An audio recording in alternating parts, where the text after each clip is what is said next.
Hello, welcome to this channel. In today's video, I'll show you how to export my SQL database using XAMPP web server. So to start, you click on Start button, then you click on XAMPP Control Panel.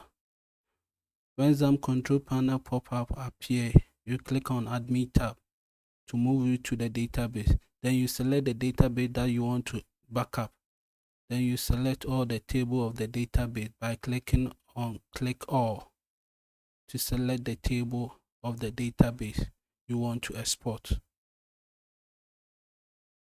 Then you click on Export tab to export the database that you want to use as a backup.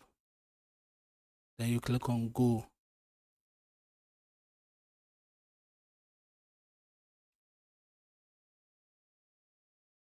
Now the database has been exported.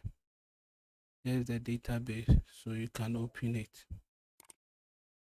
Here you can use as a backup.